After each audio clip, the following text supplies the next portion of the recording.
रोते हुए आते हैं सब, हंसता हुआ जो जाएगा, वो मुकद्दर का सिकंदर जाने मन कहलाएगा। गुड इवनिंग जी, गुड इवनिंग सारे अनु भाई, की हाल चाल? वधिया हो सारे? तंदुरुस्त हो? फैमिली सारी वधिया है? बच्चा कह रहा है बहुत बढ़िया सर, आप सुनाओ क्या हाल चाल है? मैं भी बहुत बढ़िया हूँ जी, बहुत आनंद में हूँ। आपके पेरेंट्स की ब्लेसिंग है, आपकी दुआएं हैं, भर भर के आपने जो मुझे प्यार दिया वो सारा प्यार मेरे साथ है, ठीक है। अच्छा इधर सुना ध्यान से, आज हमारे स्टूडेंट दरबार का नेक्स्ट सेशन आज हम स्टार्ट करने जा रहे हैं। कैपिटल गेन की कंप्लीट रिवीजन हम कर चुके हैं जी, उसके एमसीक्यूज भी कर चुके हैं, कैपिटल गेन के सारे सेक्शन भी रिवाइज कर चुके हैं। आज हमें अदर सोर्स की आज हमें रिवीजन स्टार्ट करनी है, ठीक है जी। अच्छा अदर सोर्स में ना आप सब जानते हो, अदर सोर्स के पूरे चैप्टर में दो ही टॉपिक सबसे मेन हैं, एक तो डिविडेंड की टैक्सेशन और एक गिफ्ट की टैक्सेशन, ठीक है। याद करो मैंने क्लास में कहा था कि जब किसी को किसी से मोहब्बत होगी उस मोहब्बत पे भी टैक्स लगेगा। आज हम वही सारी बातें करेंगे कि अगर मेरा आपसे प्यार है या आपका मुझसे प्यार है या आपका किसी और से प्यार है तो प्यार की कितनी वैल्यू एग्जम्प्ट होगी और कितनी प्यार की वैल्यू टैक्सेबल होगी, वो सारी बातें आज हम डिस्कस करेंगे। तो सिंपल सी बात कह रहा हूं कि अगर किसी ने किसी को गिफ्ट दिया होगा तो गिफ्ट की कितनी वैल्यू एग्जम्प्ट होगी, किस केस में सारा गिफ्ट एग्जम्प्ट होगा, किस केस में सारा गिफ्ट टैक्सेबल होगा, गिफ्ट वाले केस में टैक्सेबिलिटी कैसी होती है, वो सारी बातें आज हम करेंगे। तो आज हम करेंगे गिफ्ट की रिवीजन करेंगे और कल की क्लास में फिर मतलब नेक्स्ट क्लास में हम डिविडेंड की रिवीजन करेंगे और फिर हम इस चैप्टर को कंप्लीट करके इसके एमसीक्यूज करेंगे नेक्स्ट क्लास में। ये लगा लो आज हमें पूरे एक घंटे में ना हमें कुछ नहीं करना, टैक्सेशन ऑफ गिफ्ट की पूरी रिवीजन करनी है, क्योंकि आपके एग्जाम में कम से कम 2 से 3 क्वेश्चन जो होंगे ना वो गिफ्ट के टैक्सेशन के बनेंगे। और कई नालायक बच्चे हैं वो गिफ्ट का लो पढ़ तो लेते हैं, उन्हें समझ में नहीं आता सर। आज हम रिवीजन बढ़िया तरह से करेंगे और कैपिटल गेन और गिफ्ट के लो की आपस में इंटरलिंकिंग क्या होगी वो भी सारी बातें आज हम समझेंगे। तो आराम से बैठ जाओ जी, बिल्कुल फ्रेश माइंड होके बैठो और सारे दोस्तों को बुला लो फटाफट से, सभी को बुला लो भाई। हाँ भाई गिफ्ट की रिवीजन स्टार्ट होने जा रही है। नेक्स्ट क्लास में डिविडेंड की टैक्सेशन की रिवीजन करेंगे और नेक्स्ट क्लास में ही अदर सोर्स के एमसीक्यूज भी करेंगे, ठीक है। क्योंकि डिविडेंड की टैक्सेशन में ज़्यादा टाइम नहीं लगेगा, पहले आधे घंटे करेंगे डिविडेंड की रिवीजन और फिर अगले आधे पौने घंटे में हम करेंगे एमसीक्यूज, ठीक है। और इस सेशन के बाद ना 8:30 बजे हमारा आज डाउट सेशन भी है जी, जो हमारी सीरीज चल रही है आपके सवाल और मेरे जवाब की, उसमें आज हम हाउस प्रॉपर्टी के डाउट्स लेंगे। तो जिन जिन बच्चों के हाउस प्रॉपर्टी के डाउट्स हैं 8:30 बजे आ जाना, लिंक आपके टेलीग्राम चैनल पे आ जाएगा। और जिन बच्चों के डाउट्स नहीं है आराम से बैठो, अदर सोर्स की रिवीजन करते हैं जी। स्टार्ट करें? पक्का पक्का? लो जी आओ जी, इधर देखो ध्यान से। अब प्लीज़ यार बातचीत कोई नहीं करेगा जी, बातचीत बिल्कुल नहीं करनी। आज हमें चैप्टर स्टार्ट करना है जी अदर सोर्स का। अब अगर मैं इनकम फ्रॉम अदर सोर्स की बात करूंगा, सेक्शन नंबर 56 से लेके 59 तक के आपके जो भी प्रोविजन होंगे ना, याद करो वो सारे के सारे अदर सोर्स के होंगे। अच्छा अदर सोर्स के चैप्टर को मैंने क्लास में कहा था कि आप सबने एक मूवी देखी होगी, एक मूवी थी मैं हूं ना। याद करो शाहरुख खान की एक मूवी थी मैं हूं ना। अब मैंने क्लास के अंदर भी कहा था कि जो मैं हूं ना मूवी थी ना, उस मूवी के नाम पर अदर सोर्स का नाम पड़ा। सर अदर सोर्स का चैप्टर क्या कहता है? अदर सोर्स चैप्टर ये बात कहता है कि अगर कोई इनकम कहीं भी टैक्सेबल नहीं होगी, अगर कोई इनकम कहीं भी टैक्सेबल नहीं होगी, मैं हूं ना वो सारी इनकम तुम मुझ में टैक्सेबल कर देना। इट मीन्स अदर सोर्स के हेड में जितनी भी आपकी बची कुची इनकम होगी, जो इनकम आपने किसी भी हेड में टैक्सेबल नहीं की होगी, वो सारी की सारी इनकम जो होगी वो अदर सोर्स में टैक्सेबल होगी। बस ये बात ध्यान दो। तो पहली बात तो ये समझो कि आपके इनकम टैक्स में 5 हेड हैं, कौन कौन से? Salary, house property, PGBP, capital gain, other source.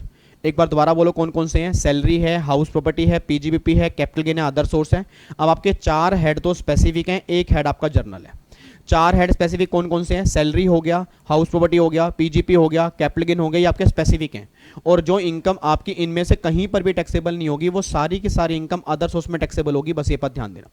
अब बच्चा ये बात कहता है सर आपने हमें कहा था क्लास के अंदर कि 56 से लेकर 59 तक के सारे सेक्शन अदर सोर्स के हैं, तो 56 हमारा सेक्शन जो है वो हमारा किसका है? 56 हमारा चार्जिंग सेक्शन है। अगर मैं 56(1) की बात करूंगा, एक बार चेक करो क्या लिखा हुआ है, basic of charge. Basic of charge means आपका जो चार्जिंग सेक्शन होगा 56(1) होगा। और उसमें सिंपल सी बात लिखी है कि अगर कोई इनकम आपकी चारों हेड में कहीं पर भी टैक्सेबल नहीं होगी ना, वो सारी की सारी इनकम आंखें बंद करके तुम अदर सोर्स में टैक्सेबल कर देना। तो अदर सोर्स में क्या लिखा है? अगर मान लो मेरे पास कोई इनकम है, वो इनकम सैलरी में टैक्सेबल नहीं हो रही, वो इनकम हाउस प्रॉपर्टी में नहीं हो रही, वो इनकम बिजनेस में नहीं हो रही, वो इनकम कैपिटल गेन में नहीं हो रही, तो अगर वो इनकम कहीं भी टैक्सेबल नहीं हो रही, सारी इनकम टैक्सेबल कहां पे होगी? अदर सोर्स में। अब जितने बच्चे मेरे सामने बैठे हैं, क्या मुझे बता सकते हैं कि ऐसी कौन कौन सी इनकम है जो अदर सोर्स में टैक्सेबल होती हैं? फटाफट से चैट बॉक्स में लिख के बताओ, ऐसी कौन कौन सी इनकम होती हैं जो अदर सोर्स में टैक्सेबल होती हैं? बताओ रही कौन कौन सी इनकम, एग्जांपल दो मुझे। डिविडेंड की इनकम हो गया, इंटरेस्ट की इनकम हो गया, लॉटरी की इनकम हो गया, बैटिंग हो गया, गैम्बलिंग हो गया। अगर मान लो प्लांट एंड मशीनरी से मुझे कोई रेंट मिल रहा है, वो रेंटल इनकम हो गया। याद करो advance money forfeited capital gain के चैप्टर में, याद करो कैपिटल गेन के चैप्टर में अगर आपने एडवांस मनी फॉरफिट की है 1/4/14 के बाद, वो सारी एडवांस मनी अदर सोर्स में टैक्सेबल होगी। ठीक है, फैमिली पेंशन हो गया, अगर फैमिली पेंशन मिल रही है वो सारी की सारी अदर सोर्स में टैक्सेबल है। आपका सिक्योरिटी पे इंटरेस्ट हो गया, लोन पे इंटरेस्ट हो गया, शेयर से मिलने वाला डिविडेंड हो गया, मतलब काफी सारी इनकम ऐसी हैं जो आपकी अदर सोर्स में टैक्सेबल होती हैं। एक बच्चा मुझे कहता है सर एक बात हमें बताना, आपने ना हमें क्लास में ये भी कहा था कि रेंटल इनकम जो घर वाली होती है ना, घर वाली रेंटल इनकम ही आपकी अदर सोर्स में आती है, बट रेंटल इनकम तो हमारी हाउस प्रॉपर्टी में नहीं आती। याद करो मैंने क्लास में कहा था रेंटल इनकम आपकी हाउस प्रॉपर्टी में आती है, बट अगर आपने घर को सबलेट किया होगा, सबलेट का मतलब क्या है, मैंने कहीं से घर किराए पर लिया, आगे मैंने घर किराए पर दे दिया। अब अगर मैंने कहीं से घर किराए पर दिया, मैं उसे जो किराया पे करूंगा वो इनकम हाउस प्रॉपर्टी की होगी, और ये पर्सन मुझे जो किराया पे करेगा मेरी इनकम अदर सोर्स की होगी। बस ये बात ध्यान दो। तो सबलेटिंग से आने वाली इनकम जो होगी वो टैक्सेबल कहां पर होगी? अदर सोर्स में। ये सारी बातें हमें यहां पे देखनी है। एक बार चेक करो, देखो ये क्या लिखा हुआ है, income which does not specifically fall under any other 4 heads of income, वो सारी के सारी टैक्सेबल कहां पे होगी जी? अदर सोर्स में होगी। एग्जांपल के तौर पे फैमिली पेंशन हो गया, fees received by MP MLA हो गया, गेस्ट लेक्चर सैलरी हो गया, इनकम फ्रॉम सब लेटिंग हो गया, ये सारी इनकम टैक्सेबल हम कहां पे करेंगे? अदर सोर्स में करेंगे। 56(2) ये बात कहता है कि ऐसी कौन कौन सी इनकम है जो अदर सोर्स में टैक्सेबल करनी ही पड़ेंगी। ऐसी कौन कौन सी इनकम है जी? एक तो डिविडेंड की इनकम हो गया, कीमैन इंश्योरेंस पॉलिसी, अगर आपको कीमैन इंश्योरेंस पॉलिसी मिल रही है जो ऑलरेडी सैलरी और बिजनेस में टैक्सेबल नहीं होगी, तो वो पॉलिसी की इनकम जो होगी वो आपके अदर सोर्स में टैक्सेबल हो जाएगी। उसके बाद ये इंटरेस्ट ऑन सिक्योरिटी हो गया। याद करो इंटरेस्ट ऑन कंपनसेशन, मेरा पूरी क्लास से क्वेश्चन है, कैपिटल गेन के चैप्टर में एक सेक्शन 45(5) आपने किया था। अगर किसी बच्चे को कैपिटल गेन ध्यान आ रहा हो जी, कैपिटल गेन में 45(5) हमने किया था नहीं। 45(5) में क्या लिखा था कि अगर कोई प्रॉपर्टी कंपलसरी एक्वायर कर ली है, उसके बदले में जो भी कंपनसेशन मिलेगा, चाहे वो ओरिजिनल होगा चाहे वो इनहेंस होगा, उसकी टैक्सेबिलिटी कैपिटल गेन में आएगी। अब अगर कंपनसेशन की टैक्सेबिलिटी कैपिटल गेन में होगी, अगर कंपनसेशन मिलने में डिले हो गया, उस पर जो भी इंटरेस्ट मिलेगा ना, वो इंटरेस्ट टैक्सेबल होगा अदर सोर्स में। बस ये बात ध्यान देना। तो सिंपल सी बात ये निकल के आ रही है कि कंपनसेशन का ट्रीटमेंट जो होगा कैपिटल गेन में होगा, उस पर जो भी इंटरेस्ट मिलेगा उसका ट्रीटमेंट जो होगा अदर सोर्स में होगा। ये बात ध्यान दो। तो पहली बात तो मेरी पूरी फैमिली ये समझ ले, आपके एग्जाम में कंफ्यूज ये करेगा इंटरेस्ट ऑन इनहेंस कंपनसेशन, बच्चा बोलेगा कैपिटल गेन, जो रटने वाला बच्चा होगा उसको ये नहीं पता कंपनसेशन जो इनहेंस है उसका ट्रीटमेंट कैपिटल गेन में करना है, उस पर मिलने वाला जो इंटरेस्ट है उसका ट्रीटमेंट अदर सोर्स में करना है। बस ये बात ध्यान दो, ठीक है जी। उसके बाद देखो जी कैजुअल इनकम, कैजुअल इनकम आपकी टैक्सेबल होगी at the rate 30% under section 115(b). उसके बाद जी लॉटरी की इनकम टैक्सेबल होगी, आपको मशीनरी से कोई किराया मिल रहा है वो इनकम टैक्सेबल है। एडवांस मनी फॉरफिटेड, अगर आपने एडवांस मनी कोई फॉरफिट की है 1/4/14 के बाद, वो सारी की सारी इनकम टैक्सेबल हमें कहां पे करनी है? अदर सोर्स में। तो सिंपल सी बात ध्यान देना, पूरी क्लास जो बच्चे मेरे सामने बैठे हैं, एक बात अपने दिमाग में डाल लें कि अगर कोई इनकम मेरी 4 हेड में कहीं पर भी टैक्सेबल नहीं होती ना, वो सारी की सारी इनकम मुझे टैक्सेबल करनी है अदर सोर्स में। यह बात ध्यान दो। अब वो कोई भी कैटेगरी हो सकती है। अब बच्चा सामने बैठा है, मान लो अमृता है, अमृता एक बच्चा सामने बैठी है, अमृता कहती है सर कि मुझे ना ऐसी लिस्ट दे दो जो इनकम ना अदर सोर्स में टैक्सेबल होती हूं, मैं सारी के सारी लिस्ट ना रट लूंगी। मैंने कहा अमृता सॉरी, अमृता मेरे पास वो लिस्ट है ही नहीं। वंश कहता है सर मुझे भी लिस्ट चाहिए, प्रशांत कहता है मुझे भी लिस्ट चाहिए, दीपशिका कहती है मुझे भी लिस्ट चाहिए, आयुषी कहती है मुझे भी लिस्ट चाहिए। मैंने कहा सॉरी जी मेरे पास लिस्ट नहीं है। मतलब सारी फैमिली मेरे पीछे पड़ गई, कहती सर मुझे ना अदर सोर्स की लिस्ट दे दो, कैसी कौन कौन सी इनकम है जो अदर सोर्स में टैक्सेबल होंगी, हम याद कर लेंगे, एग्जाम में जो भी क्वेश्चन बनेगा उसके बेस पे आंसर देंगे। मैंने कहा मेरी लिस्ट मेरे पास नहीं है, लिस्ट गवर्नमेंट के पास भी नहीं है। सर लिस्ट गवर्नमेंट के पास भी नहीं है। अगर कोई बच्चा बिना बात के आर्ग्यूमेंट करके अड़ के बैठ जाए कि मुझे लिस्ट बताओ कौन कौन सी इनकम टैक्सेबल है, तो गवर्नमेंट भी आपको सॉरी ही बोलेगी, क्योंकि गवर्नमेंट ने साफ साफ कह दिया कि ऐसी इनकम जो किसी भी हेड में टैक्सेबल नहीं होगी, वो सारी इनकम ऑटोमेटिकली अदर सोर्स में आ जाएगी। अब सबसे पहले आपके हाथ में जो भी इनकम होगी ना, फॉर एग्जांपल मान लो मेरे हाथ में 500 रुपए हैं, मान लो मेरे हाथ में 500 रुपए हैं, अच्छा, कई बच्चे 500 रुपये कैसे देख रहे हैं, आहा लालच आहा लपलब, सर 500 रुपये दे दो सर, 10 रुपये के 20 मोमोज आते हैं, हमें ना मोमोज खाने हैं लाल चटनी के साथ, हाँ बड़ा मजा आता है, ये लो, ये पकड़ो, फट जल्दी पकड़ो फटाफट से, जल्दी लो फटाफट से, लो तो सही। अब हाथ तो आगे करो नालायको, हाथ तो आगे करो, हाथ दो गई, अब हाथ आगे नहीं कर रहे। इधर देखो ध्यान से, बच्चा कह रहा है 500 रुपये दे दो। अब एक बात मैंने सोच के बताना, मेरे हाथ में 500 रुपये की इनकम है।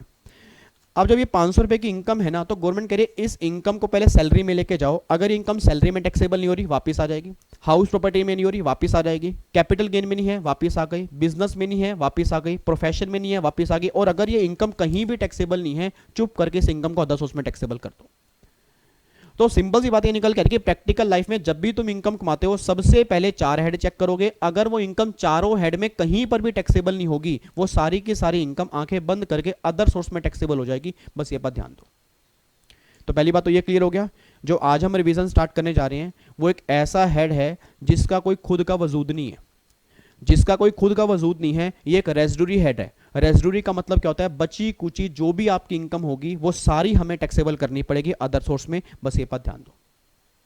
अब अदर सोर्स में ना सबसे मेन आपकी 2 इनकम होती हैं जो आपके एग्जाम में क्वेश्चन भर भर के बनते हैं और बच्चा सोल्व नहीं कर पाता। और आप में से सारे बच्चे जानते हो कि जो बच्चे सामने बैठे हैं, एक तो गिफ्ट की टैक्सेशन और एक डिविडेंड की टैक्सेशन। अब जब भी एग्जाम में क्वेश्चन गिफ्ट का बना है ना, तो बच्चे को पता तो होता है गिफ्ट का लो आसान है, बट एग्जाम में जब मिक्स होकर क्वेश्चन बनता है बच्चा सोल्व नहीं कर पाता। और ऐसे ही डिविडेंड की टैक्सेशन पूरी ही चेंज हो चुकी है। अब जब डिविडेंड की टैक्सेशन फाइनेंस एक्ट 2020 में सारी ही चेंज हो चुकी है, तो 100% मैं श्योर हूं आपके एग्जाम में क्वेश्चन बनेगा और आप गलती करके आओगे। अब सबसे बड़ा क्वेश्चन यह है कि अगर मान लो इंडियन कंपनी से मुझे कोई डिविडेंड मिल रहा है, फॉरेन कंपनी से मुझे कोई डिविडेंड मिल रहा है, तो मेरे हाथ में उस डिविडेंड की टैक्सेबिलिटी क्या होगी, यह क्वेश्चन हमें देखने हैं। और अगर मुझे कहीं से गिफ्ट मिल रहा है तो मेरे हाथ में गिफ्ट की टैक्सेबिलिटी क्या होगी, वो सारी बातें भी 10 उसमें देखनी है। तो आज की मेरी पूरी क्लास हम रिवाइज करेंगे गिफ्ट की टैक्सेशन, अगली पूरी क्लास में रिवाइज करेंगे डिविडेंड, और एमसीक्यूज जो करेंगे अगली क्लास में करेंगे। अब मैं आपके सामने गिफ्ट का डायग्राम खोलने जा रहा हूं, जो मैं रेगुलर बैच वाले बच्चों को बनवाता हूं जी। आपके पास ये समरी बुक तो है ही है, आपके पास ये समरी बुक तो है, इसके अलावा एक डायग्राम नॉर्मल मैं रेगुलर बैच के अंदर बनवाता हूं, वो डायग्राम आपको दिखाने जा रहा हूं जी। इधर देखो ध्यान से, उस डायग्राम को बहुत ध्यान से देखना जी। डायग्राम के बेस पे ही हम सारी रिवीजन करेंगे। उम्मीद करूंगा आपको यहां पे सामने डायग्राम दिख रहा होगा। सारे बच्चे अब सीधे होके बैठ जाएं जी। 10 से 12 मिनट अगर आपने क्लास में ध्यान नहीं दिया चलेगा, बट अगर अब आने वाले 50 मिनट अगर आपने ध्यान नहीं दिया ना, ये लगा लो गिफ्ट का लो सारा उड़ जाएगा जी। बिल्कुल शांत होकर बैठ जाओ, बिल्कुल शांत होकर बैठो, बिल्कुल शांत होके। कोई बच्चा चैट बॉक्स में कोई बातचीत नहीं करेगा, बिल्कुल अच्छे बच्चे बन के बैठोगे, ताकि जितने बच्चे यूट्यूब पे कई लोग होते हैं ना घूमते फिरते लाइव देख रहे होते हैं, वो उनको लगना चाहिए कि ये फैमिली बहुत बढ़िया तरीके से पढ़ती है। कोई मैसेज नहीं, सिर्फ पढ़ने वाली बातें होंगी, समझने वाली बातें होंगी, कोई हंसी मजाक नहीं होगा अभी, क्योंकि समझने के टाइम नो हंसी मजाक। इधर सुना, मैं ध्यान से कहना क्या चाह रहा हूं, प्लीज ध्यान सुनना जी। हम सर एक बात मैंने सोच के बताना। अब बच्चा ये बात कहता है सर गिफ्ट पर भी टैक्स लगता है। गिफ्ट पर टैक्स 2009 से पहले लगता नहीं था। जो मेरी फैमिली के रेगुलर बैच वाले बच्चे होंगे, याद करो मैंने क्लास में कहा था कि 2009 से पहले गिफ्ट पे टैक्स था ही नहीं। सन 2009 में इंडिया में गिफ्ट का लॉ आया और गवर्नमेंट ने गिफ्ट पे टैक्स लगाना स्टार्ट कर दिया। सन 2009 से पहले बहुत सारी हाई कोर्ट की जजमेंट थी जो ये बात बोलते थे गिफ्ट होता है out of natural love and affection. मतलब अगर किसी को किससे मोहब्बत होगी तो गिफ्ट की बातें होंगी, नहीं तो गिफ्ट की बातें नहीं होंगी। सर एक बात मैंने सोच के बताना, एक बात सोच के बताओ, आपकी मुझसे मोहब्बत है या मेरे को आपसे मोहब्बत है तभी तो मैंने गिफ्ट दिया। पूरी समरी बुक, पूरी जीएसटी की समरी बुक, पूरा टैक्स स्कैनर मैंने अपनी फैमिली को एज ए गिफ्ट दिया। अब मैं तो आपसे मोहब्बत करता हूं, आप मुझसे मोहब्बत करते हो ये मुझे पता है, बट असली मोहब्बत तब पता लगेगी जिस दिन आपके पेरेंट्स प्राउड फील करेंगे और मेरे पास अगर ऑडियो मैसेज आएगा आपके पेरेंट्स का कि वाकई ही बच्चे ने आपकी बात मानी है, हमारा बच्चा पास हो गया, थैंक यू सो मच, हमारी पूरी ब्लेसिंग आपके साथ है, उस दिन मैं कहूंगा कि आपने मुझे गिफ्ट दिया है। मुझे ऐसे गिफ्ट नहीं सर, उस दिन मुझे प्राउड फील होगा जब आपके पेरेंट्स का ऑडियो मैसेज मेरे पास आएगा ब्लेसिंग देने के लिए, उस दिन जिंदगी मेरी सफल हो जाएगी। इधर सुना, ध्यान से कहना क्या चाह रहा हूं। अब बच्चा ये बात कहते हैं सर गिफ्ट पे जो हम टैक्स लगाते हैं तो फिर किसके हाथ में लगाते हैं, मतलब गिफ्ट देने वाले के हाथ में लगाएंगे या गिफ्ट लेने वाले के हाथ में लगाएंगे। पहली बात तो ये समझो, गिफ्ट देने वाले के हाथ में कोई भी टैक्स नहीं लगता। गिफ्ट देने वाले के हाथ में कोई भी टैक्स नहीं है। रीजन, कैपिटल गेन के चैप्टर में सेक्शन 47 में साफ साफ लिखा है कि गिफ्ट जो होता है, गिफ्ट देने वाले के हाथ में ट्रांसफर ही नहीं होता। गिफ्ट देने वाले के हाथ में ट्रांसफर ही नहीं है। और जब गिफ्ट देने वाले के हाथ में ट्रांसफर नहीं है तो गिफ्ट देने वाले के हाथ में कोई भी टैक्सेबिलिटी नहीं होगी। मतलब जितनी भी टैक्सेबिलिटी हम करेंगे वो सारी की सारी गिफ्ट के लो में गिफ्ट लेने वाले के हाथ में करेंगे, गिफ्ट देने वाले के हाथ में नहीं करेंगे। पहली बात तो ये। तो जो बच्चे मेरे सामने बैठे हैं, जो बच्चे सामने बैठे हैं, अपने दिमाग में एक बात तो ये डाल लें कि जिसको गिफ्ट मिलेगा, सॉरी, जिसको गिफ्ट मिलेगा टैक्सेबिलिटी हमें उसके हाथ में करनी है। जो हमें गिफ्ट देगा टैक्सेबिलिटी हमें उसके हाथ में नहीं करनी। ये बात क्लियर हो गई। अब दूसरी बात, गिफ्ट का लोग गवर्नमेंट लेकर क्यों आई? एक बच्चा कहता है सर जब आपस में लोग मोहब्बत कर रहे थे तो क्या गवर्नमेंट को दूसरों की मोहब्बत से जलन थी क्या? मतलब क्या गवर्नमेंट को कोई मोहब्बत नहीं करता तो मतलब आपस में भी लोग मोहब्बत ना करें? गवर्नमेंट कहती है मोहब्बत करो, गवर्नमेंट चाहती है मोहब्बत करो, बट गवर्नमेंट ये नहीं चाहती कि आप बेहद मोहब्बत करो, क्योंकि हद से ज्यादा कुछ भी अच्छा नहीं होता, एक लिमिट के अंदर ही अच्छा होता है। गवर्नमेंट कहती है जब गिफ्ट का लोन नहीं था, लोग पता क्या करते थे? लोग ये करते थे, ए ने बी को 1 करोड़ रुपए का चेक गिफ्ट कर दिया, ए ने बी को 50 लाख रुपए का चेक गिफ्ट कर दिया, ए ने बी को 20 लाख रुपए का चेक गिफ्ट किया। अब गवर्नमेंट देखती थी इतनी मोहब्बत, इतना प्यार कि मतलब 20 लाख रुपए, 50 लाख रुपए, 1 करोड़ रुपए का चेक गिफ्ट हो रहा है। इतना प्यार कब से आ गया? इतना प्यार तो आज तक हमने देखा नहीं। एक्चुअल में ये कोई प्यार व्यार नहीं था, ये ब्लैक मनी से व्हाइट मनी कन्वर्ट करते थे।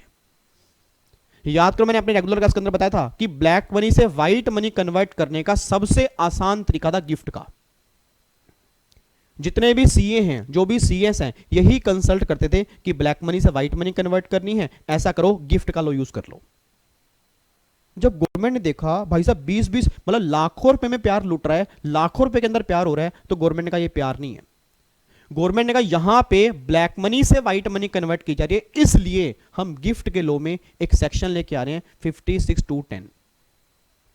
और गवर्नमेंट ने, आप सब जानते हो, मेरी पूरी क्लास जानती है, अगर आपने रेगुलर क्लास अच्छे से देखी हुई है, मेरी पूरी क्लास जानती है। याद करो गवर्नमेंट ने कहा था अब हम आपके प्यार करने पर एक लिमिट लगा देंगे, अगर आपके प्यार करने की वैल्यू 50,000 तक है उस केस में तो प्यार एग्जम्प्ट है।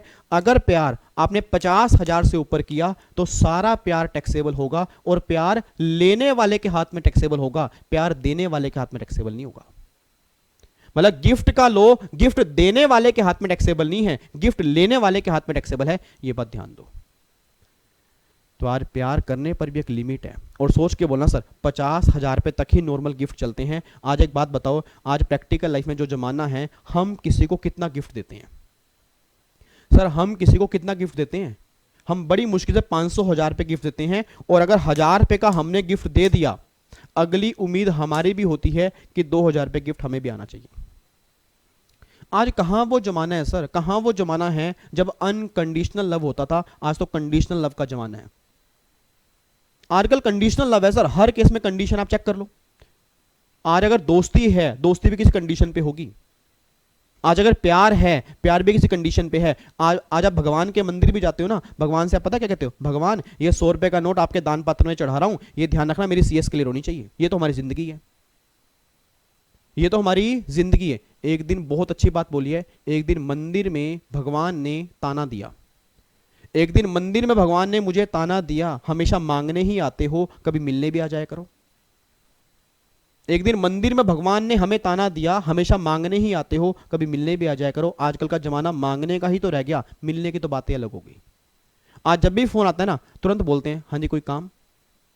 क्या काम है भाई? क्योंकि बिना काम के आजकल फोन मिलता ही नहीं है। आपको भी देखना, आप रिलेटिव को कितना कॉल करते हो, दोस्त को कितनी बार बेमतलब कॉल करते हो, हमेशा मतलब के लिए कॉल करते हो। बहन मुझे नोट्स दे दे, बहन मुझे ये वाली बुक दे दे, बहन मुझे ये वाली नोट्स दे दे, बहन ये क्वेश्चन कैसे करेंगे, बहन वो करेंगे। कभी बहन को आपने ये कहा आप बहन आराम से बात करते हैं, आप भाई आराम से बात करते हैं, आप भाई कोई लेन देन नहीं, आराम से नॉर्मल बातचीत करते हैं। थोड़ा ये होता है अनकंडीशनल लव।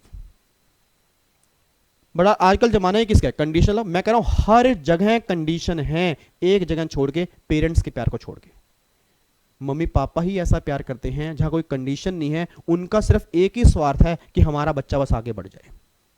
हमारा बच्चा आगे बढ़े, बाकी हर जगह कंडीशन है सर, हर जगह कंडीशन है। ठीक है, अब सोच के बोला मैं कहना क्या चाह रहा हूं, चलो मैं उस बातों पे नहीं जाऊंगा, नहीं तो आपको लगेगा कि सेशन में सर क्या कर रहे हैं, बट ये रियलिटी है, एक्चुअल रियलिटी है, फेस करनी पड़ती है, पहचाननी पड़ती है। अब सुना ध्यान से, मैं कहना क्या चाह रहा हूं। अब गिफ्ट के लो में गवर्नमेंट ये बात कह रही है भाई, हमने एक लिमिट लगा दी है गिफ्ट के लो पे, 50,000 रुपए तक की लिमिट है। अगर 50,000 रुपए तक की वैल्यू होगी तो एग्जाम्प्ट होगा, अगर 50,000 से ऊपर की वैल्यू होगी तो गिफ्ट लेने वाले के हाथ में सारी वैल्यू, मैं दोबारा बोल रहा हूं सारी वैल्यू, फिर बोल रहा हूं सारी वैल्यू अदर सोर्स की इनकम बना देंगे। अब कई बच्चे मेरी फैमिली के अभी भी नालायक हैं जी, मैं अभी भी अगर बोलूंगा कि आपने 1,00,000 रुपए गिफ्ट किया, कितना टैक्सेबल होगा, कई बच्चे अभी भी कहेंगे 50,000। क्यों? उन्होंने लाइन ध्यान सुनी नहीं है। जब मैंने बोला कि अगर वैल्यू 50,000 से ऊपर है तो गिफ्ट लेने वाले के हाथ में सारी वैल्यू टैक्सेबल होगी, तो सारी का मतलब क्या होता है, पूरे 1,00,000 रुपए टैक्सेबल होंगे। मतलब जैसे ही गिफ्ट 50,000 से ऊपर जाएगा तो कंप्लीट वैल्यू आपको रिसीवर के हाथ में अदर सोर्स की इनकम बनानी पड़ेगी, ये बात ध्यान दो। ठीक है, अब बच्चा मुझे कहता क्या नाम है आपका, प्रियम। प्रियम कहता है सर फिर गिफ्ट जो होता है वो क्या सिर्फ मनी फॉर्म में होता है? नहीं प्रियम, याद करो क्लास आपने कहीं से भी ली हो, सेल्फ स्टडी कर रहे हो या मेरे बच्चे हो, याद करो आपने क्लास में पढ़ा होगा, गिफ्ट की 3 कैटेगरी होती हैं, या तो गिफ्ट होगा मनी फॉर्म में, या गिफ्ट होगा मॉनिटरी फॉर्म में, या गिफ्ट होगा नॉन मॉनिटरी फॉर्म में। या गिफ्ट होगा मनी फॉर्म में, या गिफ्ट होगा मॉनिटरी फॉर्म में, सॉरी, या गिफ्ट होगा मनी फॉर्म में, या गिफ्ट होगा मूवेबल प्रॉपर्टी की फॉर्म में, और या गिफ्ट होगा इमूवेबल प्रॉपर्टी की फॉर्म में। ठीक है, मुझे बोलना क्या चाहिए, मनी फॉर्म में होगा, मूवेबल प्रॉपर्टी की फॉर्म में होगा, और इमूवेबल प्रॉपर्टी की फॉर्म में होगा। ये 3 कैटेगरी में गिफ्ट होते हैं। अब अगर गिफ्ट आपके इन तीनों कैटेगरी में हैं तो किस तरह से टैक्सेबिलिटी करेंगे, एक बार डायग्राम देखना चाहिए। देखो मैंने डायग्राम किस तरह से बनवाया जी, क्लास में बहुत बढ़िया डायग्राम मैंने बनवाया था। अब यहाँ पे चेक करो, देखो जी ये डोनर है और ये डोनी है। इधर देखो ध्यान से, ये है डोनर और ये है डोनी। डोनर का मतलब क्या होता है, गिफ्ट देने वाला, और डोनी का मतलब क्या होता है, गिफ्ट लेने वाला। अब डोनर ने डोनी को गिफ्ट दिया। गिफ्ट की 3 फॉर्म होती हैं, या तो गिफ्ट होगा मनी फॉर्म में, या गिफ्ट होगा मूवेबल प्रॉपर्टी की फॉर्म में, या गिफ्ट होगा इमूवेबल प्रॉपर्टी की फॉर्म में। अब अगर गिफ्ट मनी की फॉर्म में है तो गवर्नमेंट कहती है सारी वैल्यू एग्रीगेट करके चेक करो उसकी वैल्यू कितनी है। मतलब सारी वैल्यू एग्रीगेट करनी है, मनी वाले मनी से एग्रीगेट करने हैं। इसका मतलब क्या है, इसका मतलब क्या है, फॉर एग्जाम्पल मान लो दृष्टि ने मुझे 40,000 रुपए का चेक गिफ्ट किया। दृष्टि ने मुझे 40,000 रुपए का चेक गिफ्ट किया। अनुष्का ने मुझे 40,000 रुपए चेक गिफ्ट किया। साक्षी ने मुझे 40,000 रुपए का चेक गिफ्ट किया। अब अगर इन तीनों ने 40-40 हजार का चेक गिफ्ट किया, मेरे हाथ में 1,20,000 रुपए हैं। अगर देखो 50,000 से कम है, बट गवर्नमेंट कहती है हम एग्रीगेट चेक करेंगे, पूरे 1,20,000 रुपए विवेक तुम्हारे हाथ में अदर सोर्स की इनकम है। बच्चा कहता है सर बट यहां तो 40-40 हजार रुपए है ना। गवर्नमेंट कहते हैं होंगे 40,000 रुपए, बट हम करेंगे एग्रीगेट, क्योंकि अगर एग्रीगेट नहीं करेंगे फिर तो प्लानिंग पॉसिबल है। फिर तो मैं क्या करूंगा, 100 लोग खड़े कर दूंगा, सबसे 40,000 रुपए ले लूंगा, नॉन टैक्सेबल हो जाएंगे। तो गवर्नमेंट ने कहा भाई साहब अगर आपने मनी की फॉर्म में गिफ्ट लिया है तो जितने मनी की फॉर्म वाले होंगे सारे एग्रीगेट करके चेक करो वैल्यू कितनी है। और हां, अगर सारे एग्रीगेट करने के बाद, पूरे साल में सारे एग्रीगेट करने के बाद अगर वैल्यू 50,000 है तो छोड़ दो, अगर वैल्यू 50,000 से ऊपर होगी तो कंप्लीट वैल्यू रिसीवर के हाथ में अदर सोर्स की इनकम बन जाएगी। यह बात ध्यान देना। तो देखो मैंने क्या लिखा है, अगर कैश हो गया, चेक हो गया, ड्राफ्ट हो गया, अगर इसकी एग्रीगेट वैल्यू 50,000 से ऊपर है तो whole value shall be chargeable to tax under head other source. किसके हाथ में, रिसीवर के हाथ में। गिफ्ट देने वाले के हाथ में टैक्सेबिलिटी नहीं होगी, गिफ्ट लेने वाले के हाथ में टैक्सेबिलिटी होगी। ये बात क्लियर हो गई। अगला देखो, अगला बच्चा कहता है सर मूवेबल प्रॉपर्टी में अगर गिफ्ट है उस केस में क्या होगा। अब देखो मैंने क्या लिखा है, अगर गिफ्ट आपका मूवेबल प्रॉपर्टी की फॉर्म में है। अब देखो मैं डिटेल में नहीं जा रहा जी, हर चीज़ का लॉजिक होता है, हमने क्लास में डिटेल में लॉजिक डिस्कस किए हैं, अभी मुझे करवानी है बस रिवीजन। और उम्मीद करूंगा आप एक बार पहले पढ़ के बैठे हो। अगर पहले पढ़ के बैठे हो तो निश्चिंत होकर बैठ जाओ, समझ में सब कुछ आएगा। अगर पहले पढ़ के ही नहीं बैठे, सिर्फ आ गए जी चलो आज सेशन है, फिर दोबारा से जाके बैठ जाते हैं, आज मैं एक जगराता दर्शन पाएंगे, आएगी शेरों वाली माता दर्शन पाएंगे, फिर समझ में कुछ नहीं आएगा।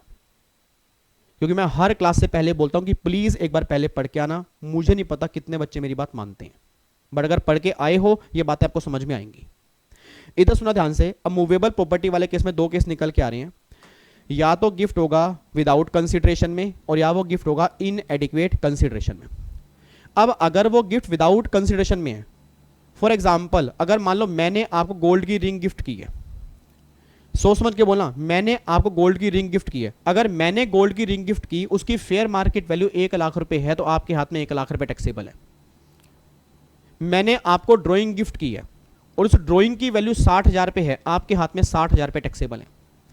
मैंने आपको शेयर्स गिफ्ट किए हैं, मैंने आपको शेयर्स गिफ्ट किए हैं, उस शेयर्स की वैल्यू 80,000 रुपए है, आपके हाथ में 80,000 रुपए टैक्सेबल है। मैंने आपको मोबाइल गिफ्ट किया, उस मोबाइल की वैल्यू 1 लाख रुपए है, गवर्नमेंट कह रही आपके हाथ में कुछ भी टैक्सेबल नहीं है। रीजन बिंग मोबाइल प्रॉपर्टी की डेफिनेशन में कवर ही नहीं होता है। एक मिनट विवेक सर ये आपने क्या बोला? मोबाइल प्रॉपर्टी की डेफिनेशन में कवर नहीं होता। बट सर मोबाइल तो मूवेबल है ना, और यहां तो लिखा है मूवेबल प्रॉपर्टी। ये वही अच्छे बच्चे हैं जो घर से पढ़ के नहीं आए। फिर याद करो सर, मैंने क्लास में कहा भी था कि मूवेबल का मतलब तो बहुत कुछ होता है, बट गिफ्ट के लॉ में प्रॉपर्टी में सब कुछ कवर नहीं होता। गिफ्ट के लॉ में प्रॉपर्टी में कौन कौन सी प्रॉपर्टी कवर होंगी वो डिफाइन की हुई है, और जो प्रॉपर्टी गिफ्ट के लॉ में डिफाइन है, जो प्रॉपर्टी गिफ्ट के लॉ में डिफाइन है, उसी पर गिफ्ट का लॉ लगेगा और किसी पर गिफ्ट का लॉ नहीं लगेगा। तो साहब पहले ये तो पता हो कि गिफ्ट के लॉ में जो प्रॉपर्टी है उस प्रॉपर्टी में क्या कवर होती है, पहले तो पता हो। अब प्रॉपर्टी में क्या कवर होगा और क्या कवर नहीं होगा, बस हमें यही देखना है जी, सिर्फ हमें यही देखना है।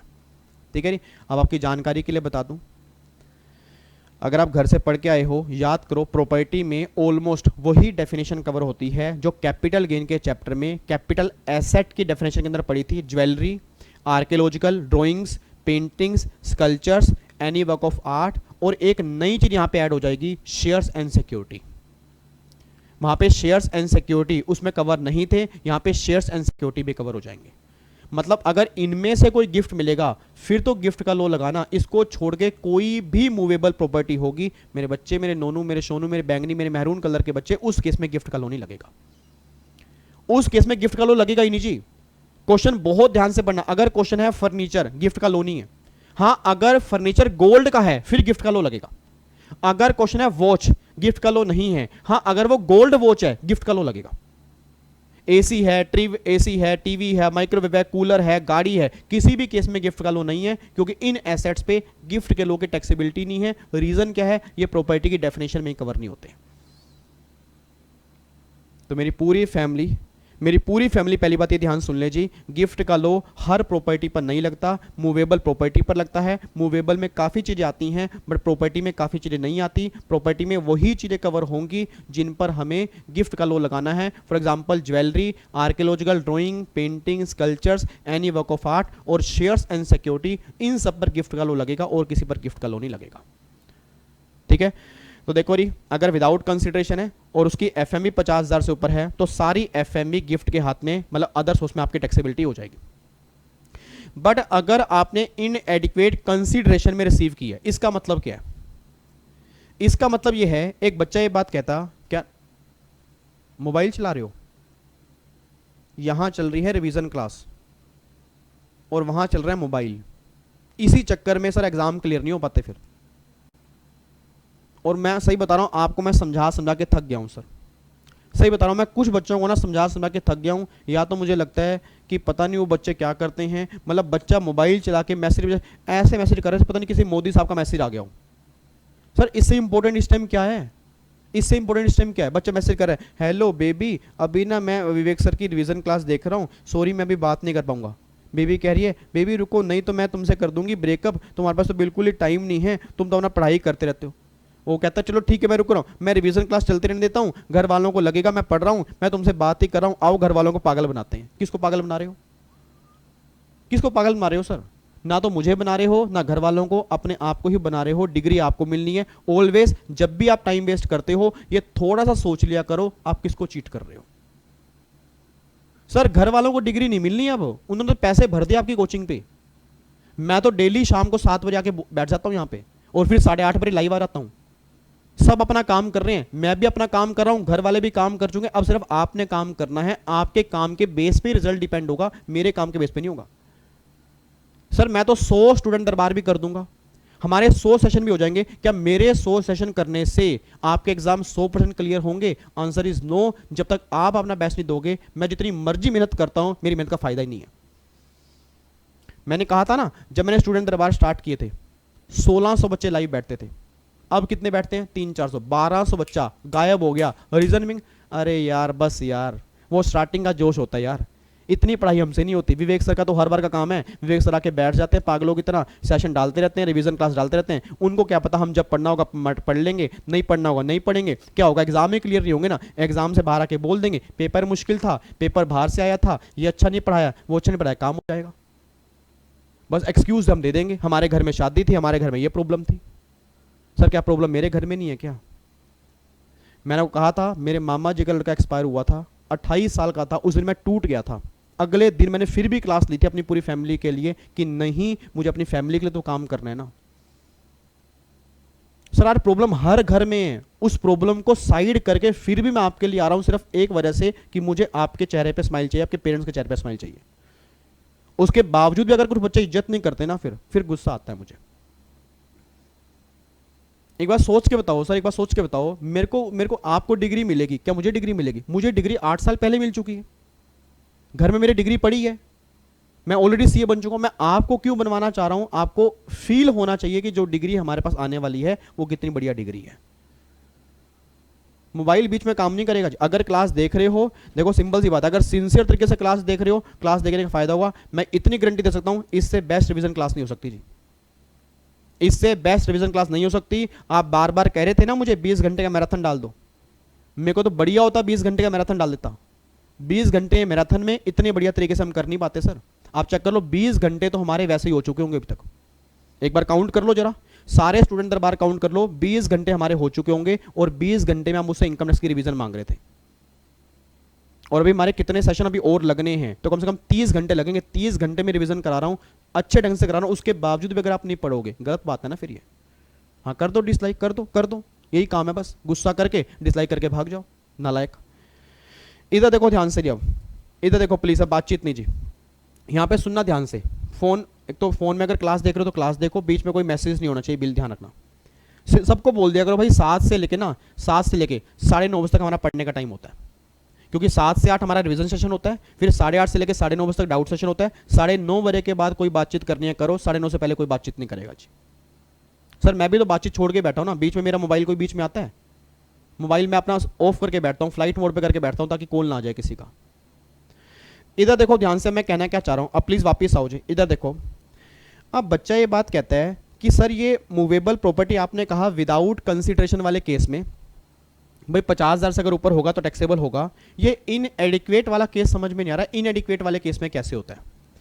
इनएडिक्वेट वाले केस में कैसे होगा? एग्जाम्पल के तौर पे जैसे मान लो ये मिस्टर ए हैं और ये मिस्टर बी हैं, प्लीज ध्यान सुनना। अब ए ने बी को मान लो गोल्ड की रिंग जो है, गोल्ड की रिंग सेल की है। अब अगर ए ने बी को गोल्ड की रिंग सेल की है, और रिंग सेल की है मान लो फॉर एग्जांपल 40,000 रुपए की, और इसकी फेयर मार्केट वैल्यू जो है, इसकी मार्केट वैल्यू जो है वो 80,000 रुपए की है। प्लीज ध्यान सुना, 80,000 रुपए की है। अब अगर मान लो मेरे हाथ में, वैसे तो ये सिल्वर की रिंग है, ये रिंग सिल्वर की है, बट मान लो ये गोल्ड की है, मान लो ये गोल्ड की है। अब अगर ये रिंग 80,000 रुपए की है, मैंने आपको 40,000 रुपए की दे दी, ये 80,000 रुपए की रिंग है, मैंने आपको 40,000 रुपए की दे दी। अब अगर ये रिंग मैंने आपको 40,000 रुपए की दे दी, तो क्या जो आपने मुझे पेमेंट की है, क्या वो एडिक्वेट कंसीडरेशन है या इनएडिक्वेट है? ऑब्वियस सी बात है इनएडिक्वेट है। सर कंसीडरेशन एडिक्वेट का मतलब क्या होता है कि जितने की ये रिंग है उतने ही आपने मुझे पेमेंट कर दी, दैट इज एडिक्वेट। अब अगर 80,000 वाली रिंग आपने उसके मुझे 40,000 रुपए दिए, दैट इज इनएडिक्वेट ना। उसका डिफरेंस कितना है, नुकसान कितना हो गया? 40,000 रुपए। गवर्नमेंट करी कोई दिक्कत नहीं, हम ना तो सेलर के हाथ में और ना ही रिसीवर के हाथ में कोई टैक्सेबिलिटी करेंगे। हाँ सेलर के हाथ में कैपिटल गेन जरूर लगाएंगे क्योंकि उसने गोल्ड की रिंग बेची है, बट उसके हाथ में सेल प्राइस जो बनेगा ना वो 40,000 बनेगा, 80,000 नहीं बनेगा। और कैपिटल गेन हमने अच्छे से कर लिया जी, कैपिटल गेन हम अच्छे से रिवाइज कर चुके हैं। पूरे कैपिटल गेन के चैप्टर में कहीं हमने ये नहीं पढ़ा कि मूवेबल प्रॉपर्टी अगर सेल करते हो उसका सेल प्राइस अगर stamp duty fair market value से कम है तो एफएमई सेल प्राइस लेंगे। पूरा कैपिटल गेन याद कर लो जी, पूरे कैपिटल गेन में दिमाग घुमा लो, हमने कहीं नहीं पढ़ा अगर सेल प्राइस एफएमई से कम है तो एफएमई सेल प्राइस लेंगे। सिर्फ एक जगह हमने पढ़ा था, सेक्शन 50 सीए अनलिस्टेड शेयर वाले केस में, और ये गोल्ड की रिंग है, तो गोल्ड की रिंग वाले केस में जो एक्चुअल सेल प्राइस होगा वही सेल प्राइस बनेगा कैपिटल गेन के अंदर। बच्चा कह रहा है सर फिर 40,000 रुपए का जो यहाँ पे डिफरेंस आ रहा है तो क्या कहीं भी टैक्सेबल नहीं होगा? आंसर इज नो, क्योंकि डिफरेंस 40,000 है। हाँ, अगर डिफरेंस 50,000 से ऊपर होता तो रिसीवर के हाथ में अदर सोर्स की इनकम बन जाता। एक बच्चा कहता है सर अगर मान लो यहाँ पे 80,000 रुपए की जगह 1 लाख होता तो क्या होता? अब सोच के बोलना, अगर 1 लाख वाली रिंग अगर 40,000 में दी, अगर 1 लाख वाली रिंग अगर 40,000 में दी तो डिफरेंस कितना आ गया? 60,000 पे। 50,000 से ऊपर है, रिसीवर के हाथ में पूरे 60,000 पे अदर सोर्स की इनकम बन जाता। अच्छा, मतलब सर आप ये बात कहना चाह रहे हो भाई अगर गिफ्ट होगा फ्री ऑफ कॉस्ट में फिर तो एफएमई देखेंगे 50,000 से ऊपर है तो सारी एफएमई टैक्सेबल कर देंगे, और अगर गिफ्ट कंसिडरेशन की फॉर्म में होगा और वो इनएडिक्वेट होगा तो जो डिफरेंस होगा वो डिफरेंस देखेंगे। Answer is yes, answer is yes, answer is yes. अगर डिफरेंस 50,000 पे तक है तो रिसीवर के हाथ में कुछ भी टैक्सेबल नहीं करोगे। अगर डिफरेंस 50,000 से ऊपर होगा तो सारी वैल्यू रिसीवर के हाथ में अदर सोर्स के लॉ में टैक्सेबल हो जाएगी। बस ये बात ध्यान दो, ठीक है? ये पॉइंट हमने किया था मनी वाले फॉर्म में, आपको याद आ रहा हो। बट एक बात और ध्यान देना चाहिए, अगर मनी मूवेबल प्रॉपर्टी है, मनी वाले फॉर्म में नहीं, मूवेबल वाले फॉर्म में, अगर मूवेबल प्रॉपर्टी है, मूवेबल प्रॉपर्टी विदाउट कंसिडरेशन है तो विदाउट कंसिडरेशन वाले विदाउट कंसिडरेशन से एग्रीगेट करोगे। अगर मूवेबल प्रॉपर्टी है इनएडिक्वेट कंसिडरेशन है, इनएडिक्वेट कंसिडरेशन वाले इनएडिक्वेट कंसिडरेशन से एग्रीगेट करोगे, बट विदाउट वाले इनएडिक्वेट से एग्रीगेट नहीं करोगे। ये बात ध्यान देना। मतलब जितने विदाउट वाले हैं विदाउट वाले एग्रीगेट करो, जो इनएडिक्वेट वाले हैं उनका डिफरेंस आपस में एग्रीगेट करो। आपस में एग्रीगेट नहीं करना, विदाउट वाले विदाउट से करेंगे, इनएडिक्वेट वाले इनएडिक्वेट से करेंगे, विदाउट वाले इनएडिक्वेट से एग्रीगेट नहीं होंगे। बात ध्यान दो। तो अभी तक क्रक्स क्या निकल के आया जी? बताओ जी, पूरी क्लास बताई रही, अभी तक क्या निकल के आया? सर गिफ्ट के लॉ में 3 गिफ्ट होते हैं, money, movable property, immovable property. दोबारा बोलो, money, movable property, immovable property. Money वाले मनी से एग्रीगेट होंगे, चेक करेंगे 50,000 से ऊपर है या नहीं है। मूवेबल प्रॉपर्टी विदाउट कंसिडरेशन वाले विदाउट कंसिडरेशन से एग्रीगेट करेंगे। Movable property inadequate consideration वाले इन एडिक्वेट कंसिडरेशन से एग्रीगेट करेंगे, ठीक है? बट ध्यान रखना, विदाउट वाले इन एडिक्वेट से नहीं करेंगे। ये कॉन्सेप्ट हमने मूवेबल के अंदर किया। अब अगला बच्चा कहता है सर आपने हमें क्लास में कहा था कि कई बार ना हम घर भी गिफ्ट करते हैं। मान लो अगर किसी पर्सन ने इमूवेबल प्रॉपर्टी गिफ्ट की है, फिर उस केस में क्या करोगे? भाई अगर मूवेबल प्रॉपर्टी गिफ्ट की उस केस में क्या होगा वो तो आपने बता दिया, बट अगर मान लो इमूवेबल प्रॉपर्टी गिफ्ट की है उस केस में क्या होगा? तो गवर्नमेंट कहती है अगर इमूवेबल प्रॉपर्टी गिफ्ट है उसके 2 केस होंगे, वही एक तो होगा विदाउट कंसिडरेशन, एक होगा इनएडिक्वेट कंसिडरेशन। अब पहली बात तो ये ध्यान दो, इमूवेबल वाले केस में हम फेयर मार्केट वैल्यू चेक नहीं करते, हम स्टैंप ड्यूटी वैल्यू चेक करते हैं। एक बार दोबारा सुनो, इमूवेबल वाले केस में हम एफएमवी चेक नहीं करते, हम स्टैंप ड्यूटी वैल्यू चेक करते हैं। और लॉ ये बात कहता है कि अगर इमूवेबल प्रॉपर्टी है और अगर विदाउट कंसिडरेशन है और अगर सिंगल ट्रांजैक्शन की स्टैंप ड्यूटी वैल्यू 50,000 से ऊपर होगी तो रिसीवर के हाथ में अदर सोर्स की इनकम बन जाएगी। सिंगल ट्रांजैक्शन की स्टैंप ड्यूटी वैल्यू 50,000 से ऊपर होगी तो रिसीवर के हाथ में अदर सोर्स की इनकम बन जाएगी। अब कई बच्चे तो ऐसे माथे पे ना वही काम करके बैठ गए, ऐसे रुमाल बांध के बैठ गए, कह रहे यार थोड़ा सिर दबाना यार। ये समझ नहीं आ रहा, कहीं सर बोल रहे हैं एग्रीगेट, कहीं सर बोल रहे हैं सिंगल। इसका मतलब क्या है? इसका मतलब मेरे बच्चे ये है, इसका मतलब मैं आपको समझाता हूं, इधर देखो ध्यान से, इसका मतलब है क्या? इधर देखो, इसका मतलब ये निकल के आता है, ये हमने सारे क्लास में एग्जाम्पल किए हुए हैं तो उस एग्जाम्पल को भी नहीं मैं करवा रहा। अब यहाँ पे देखना इसका मतलब क्या निकल के आता है। इसका मतलब ये है, मान लो यहाँ पे ये है मनी, मनी में एक हो गया चेक हो गया, मान लो एक हो गया ड्राफ्ट हो गया, ठीक है? अब अगर चेक 40,000 रुपये का है, ड्राफ्ट 40,000 रुपये का है, हम एग्रीगेट कर देंगे, कहेंगे 80,000 रुपये हैं, 50,000 से ऊपर है, 80,000 रुपये टैक्सेबल हो जाएंगे, इसमें कोई दिक्कत तो नहीं है, एग्रीगेट करते हैं।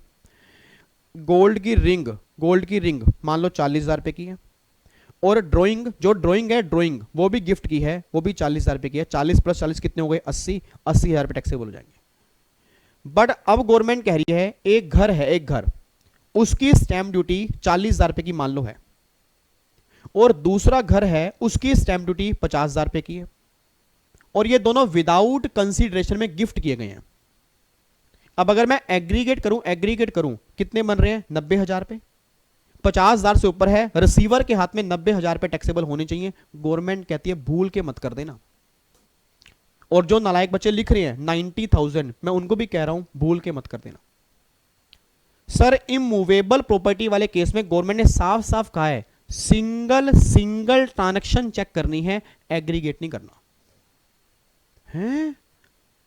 सर अगर एग्रीगेट नहीं करेंगे फिर तो प्रैक्टिकल लाइफ में काफी लंबी चौड़ी प्लानिंग हो जाएगी। जैसे आपने कहा था अगर एग्रीगेट ना करें 100 लोग खड़े कर देंगे, प्लानिंग कर देंगे। मैं आपसे पूछना चाहता हूं, बताओ कैसे प्लानिंग करेंगे? कोशिश करो बताने की कैसे प्लानिंग करेंगे, कैसे करेंगे? अच्छा बच्चा कह रहा है सर वही 20 लोग खड़े कर देंगे और 40-40 हजार रुपए का घर दिखा देंगे तो सारा एग्जाम्ट हो गया। एक बात मुझे बताना, अगर आपने ये काम किया ना, गवर्नमेंट पता क्या बोलेगी? ऐसा कौन सा घर है जिसकी स्टैंप ड्यूटी वैल्यू 40,000 रुपए की है? मुझे भी 200 घर लेने हैं। सर मुझे भी 200 घर चाहिए ना, क्योंकि 40,000 रुपए का अगर घर मिल रहा है, मुझे भी 200 घर चाहिए। मैं 200 घर लेने को तैयार हूं। एक घर छोड़ो 200 घर ले सकता हूं मैं तो। सर प्रैक्टिकली सोचो, प्रैक्टिकली क्या ऐसा कोई घर होगा जिसकी वैल्यू 50,000 तक होगी? मतलब ही नहीं है। तो अगर घर ही नहीं होगा आप प्लानिंग कैसे करोगे? तो गवर्नमेंट को पता था कि यहां वैल्यू आप ऐसे झूठ दिखा ही नहीं सकते 50,000 से कम, क्योंकि जहां 50,000 से कम दिखाओगे गवर्नमेंट का अगला क्वेश्चन, ये 50,000 वाला घर मिल कहां रहा है और कितने घर दिखाओगे आप?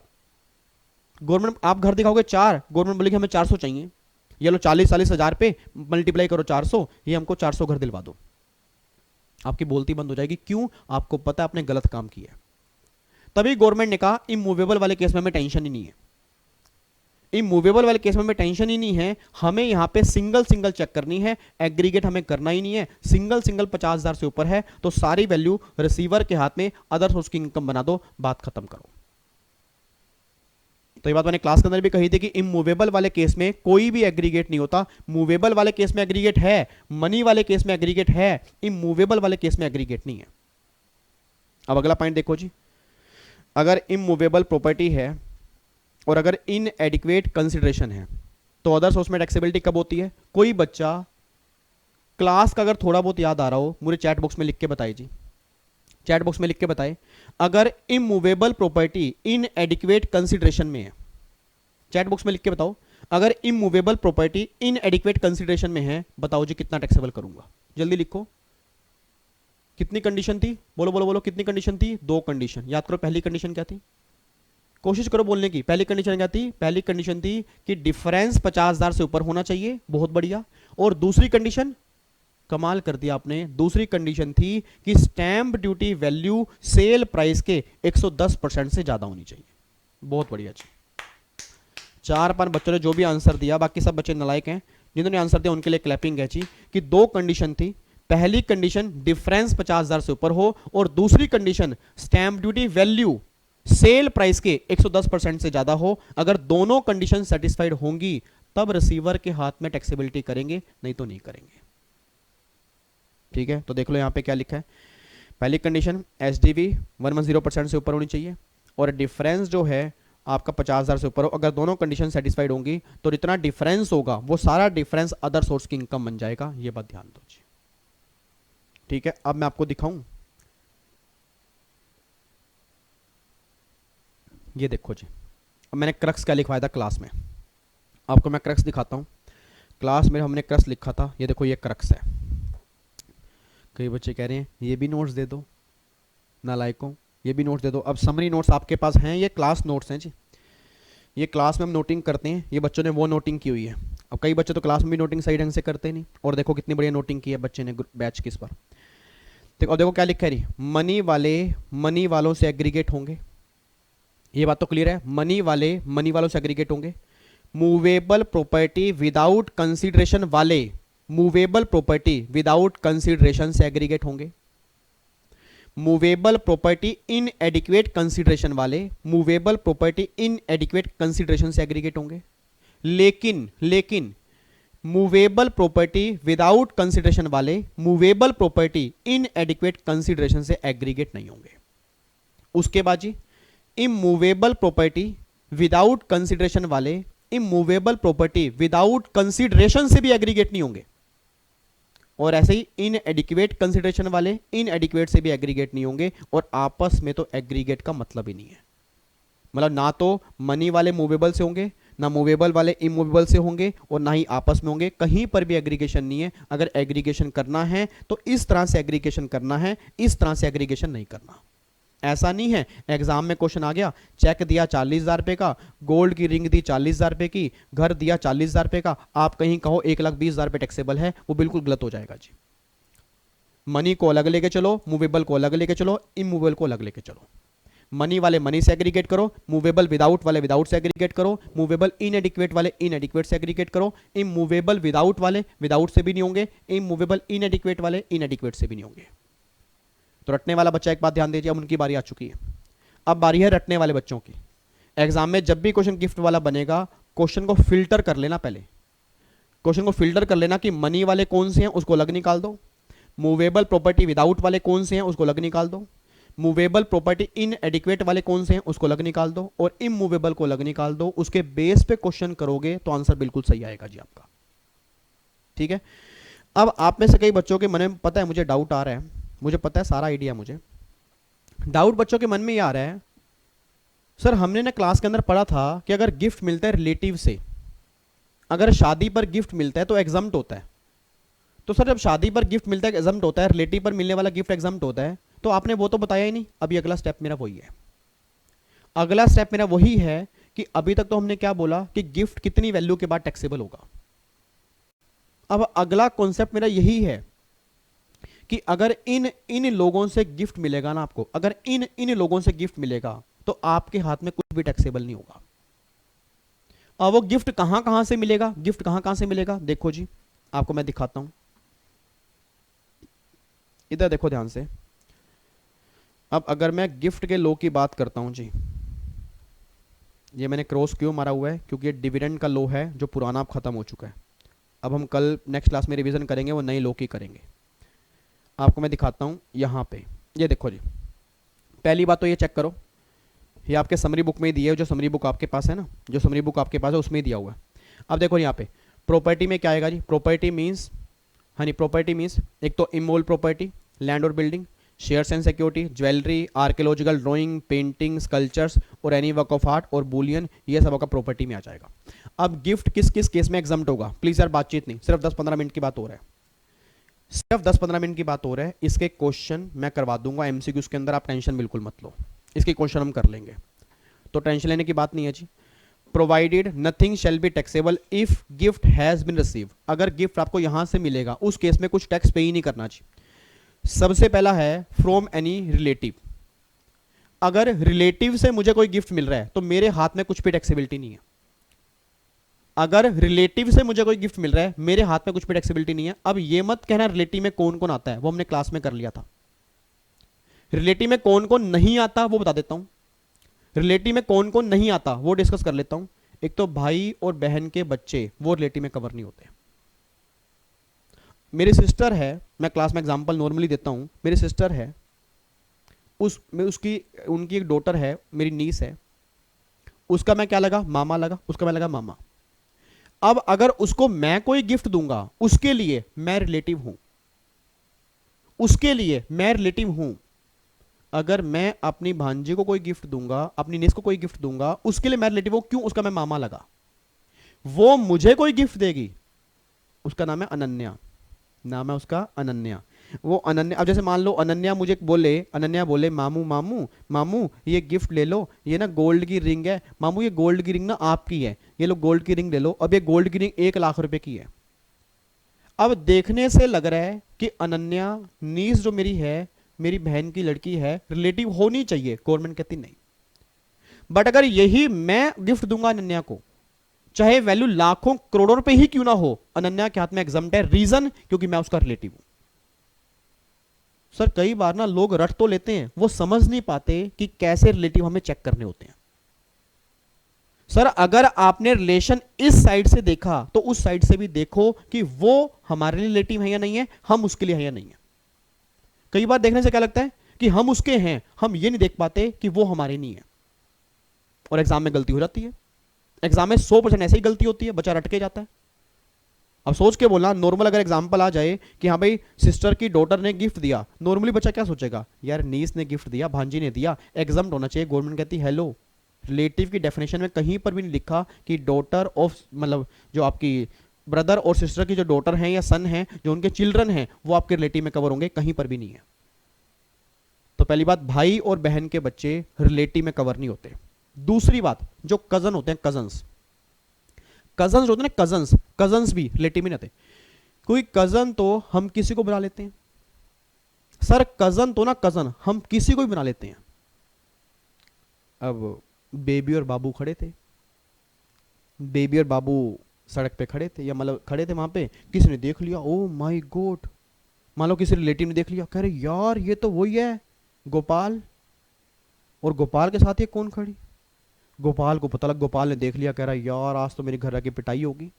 अच्छा, अब उधर से उनके रिलेटिव आ गए, हाँ भाई गोपाल ये कौन है। अब जैसे ही गोपाल से पूछा है कौन है, कह रहा मेरी कजन है जी, कजन है, कजन है, ये मेरी कजन है। अब कजन, अभी थोड़ी देर तक पहले कजन तो थी नहीं वो, मतलब कजन तो हम किसी को भी खड़े हो बना लेते हैं। तो गवर्नमेंट कहती है भाई साहब कजन जो होते हैं ना, कजन रिलेटिव्स नहीं होते, कजन रिलेटिव नहीं होते, ये बात ध्यान देना। और तीसरा, जो डीम्ड वाइफ है, ओ माय गॉड सर, ये डीम्ड वाइफ क्या होता है, मानो या ना मानो, मानना ही पड़ेगा, ये मेरी पत्नी है। मतलब गर्लफ्रेंड हो गया, फियांसे हो गया, मतलब गर्लफ्रेंड, आप गर्लफ्रेंड को ही तो बोलते हो, गर्लफ्रेंड से तो कई बार लोग ऐसे रिश्ते नाते कर लेते हैं, 7-7 जन्मों के नाते कर लेते हैं ऐसे। अब मैं 7 जन्म तेरा हुआ, तू 7 जन्म मेरी हुई, अब तू मेरा, अब मैं तेरी, अब तू मेरा, अब मैं तेरी, इस दुनिया से हमें कोई लेने देना नहीं है। हम आज ले चलूं तुझे तारों के शहर में, धरती पे ये मतलब दुनिया हमें अब प्यार ना करने देगी। कई कई ऐसे गाने गाते हैं, तुझे ले चलूं तुझे तारों के शहर में, धरती पे ये दुनिया हमें प्यार न करने देगी। पढ़ाई तो छोड़ो, पढ़ाई तो गई, सब कुछ गया, सीएस गई, बस पहले रिश्ते नाते हो जाए हमारे। तो गवर्नमेंट कहती है हेलो, ये डीम्ड वाइफ जो है ना, ये डीम्ड वाइफ जो है, कि मानो या ना मानो सर ये मेरी पत्नी ही है, मैंने दिल से मान लिया। गवर्नमेंट कहती तेरे मानने से क्या होगा भाई, दिल तो पागल है, दिल दीवाना है, दिल तो कुछ भी मान लेगा। जब तक घर वाले नहीं मानते, शादी नहीं होती, साथ फिर नहीं होते, तब तक ये तेरे रिलेटिव पार्टी में कवर नहीं होगी। इससे मिलने वाला गिफ्ट तेरे हाथ में टैक्सेबल होगा, ये बात ध्यान देना। इवन फियांसे भी है सर, रोका हो गया, एंगेजमेंट हो गई, तो भी गवर्नमेंट कहती है हम उसे रिलेटिव में कवर नहीं करेंगे, टैक्सेबिलिटी होगी।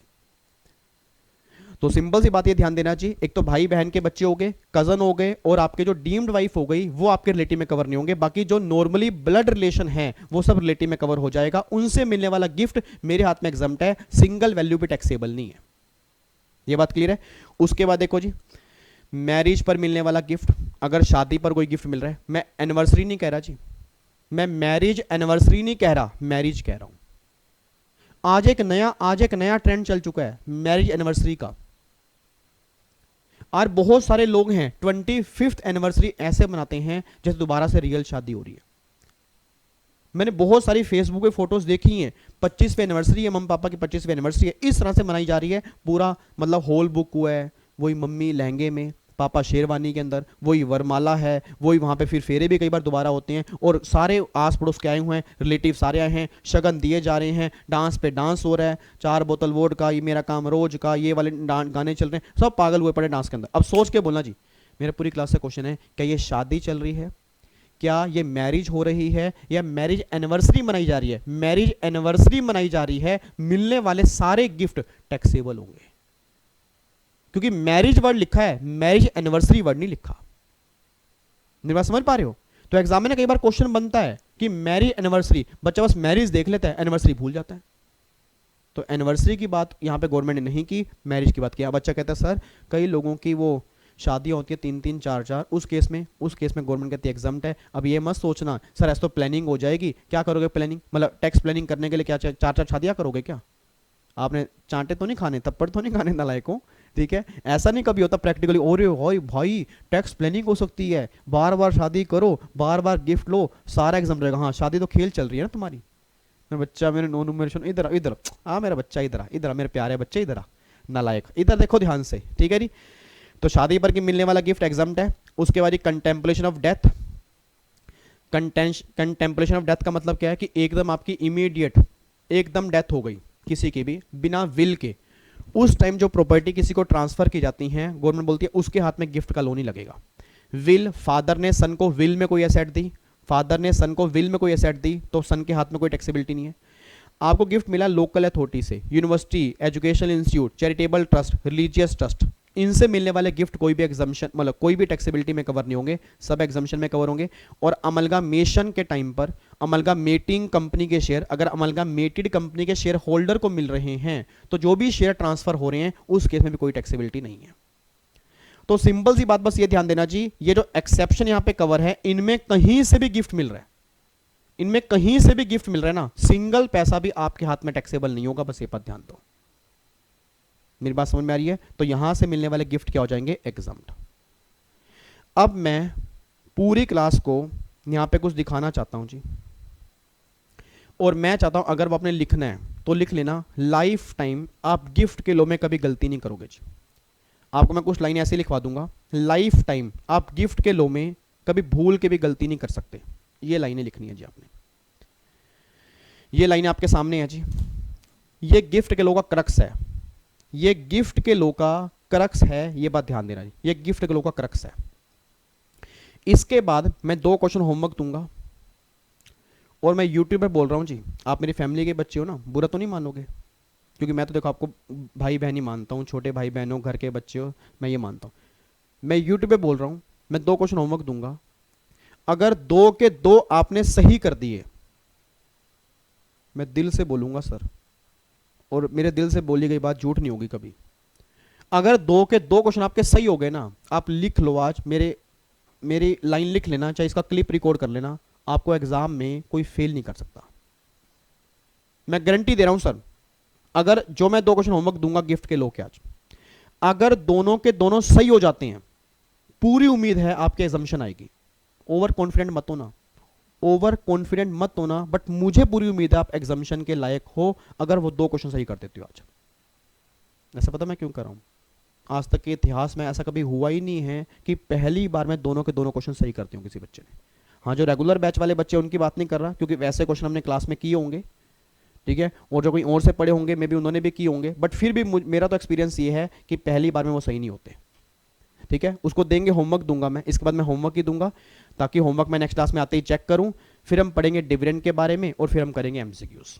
ठीक है, लो जी, देखो ध्यान से, अब एक कॉन्सेप्ट आपने पढ़ना है जी, applicability of taxation of gift in hands of receiver. पहली बात तो ये बताओ, गिफ्ट का लो गिफ्ट देने वाले के हाथ में लग रहा है, लेने वाले के हाथ में? जल्दी लिखो चैट बॉक्स मेरी, गिफ्ट देने वाले के हाथ में लग रहा है, लेने वाले के हाथ में? लेने वाले के हाथ में। अब सुना ध्यान से, गवर्नमेंट कहती है, अब गवर्नमेंट ये बात कहती है कि गिफ्ट लेने वाले के हाथ में हम गिफ्ट की टैक्सेबिलिटी कर देंगे। हम गिफ्ट लेने वाले के हाथ में गिफ्ट टैक्सेबल कर देंगे कब? अगर ये 4 कंडीशन सेटिस्फाइड है। सर अगर ये चारों की चारों कंडीशन, मेरी बात को सुन लेना चाहिए, सिर्फ 5 मिनट की बात हो रहा है, अगर ये चारों की चारों कंडीशन एक साथ अगर सेटिस्फाइड हो जाती हैं, दुनिया की कोई भी ताकत, भगवान श्री कृष्ण भी अगर धरती पर आके बोले ना कि रिसीवर के हाथ में गिफ्ट का लो नहीं लगेगा, उनकी बात मत मानना, गिफ्ट का लो लगेगा। सर ये चारों कंडीशन अगर सेटिस्फाइड हो जाती हैं, गिफ्ट का लो लगेगा ही लगेगा, लगेगा ही लगेगा, लगेगा ही लगेगा। ये बात ध्यान देना।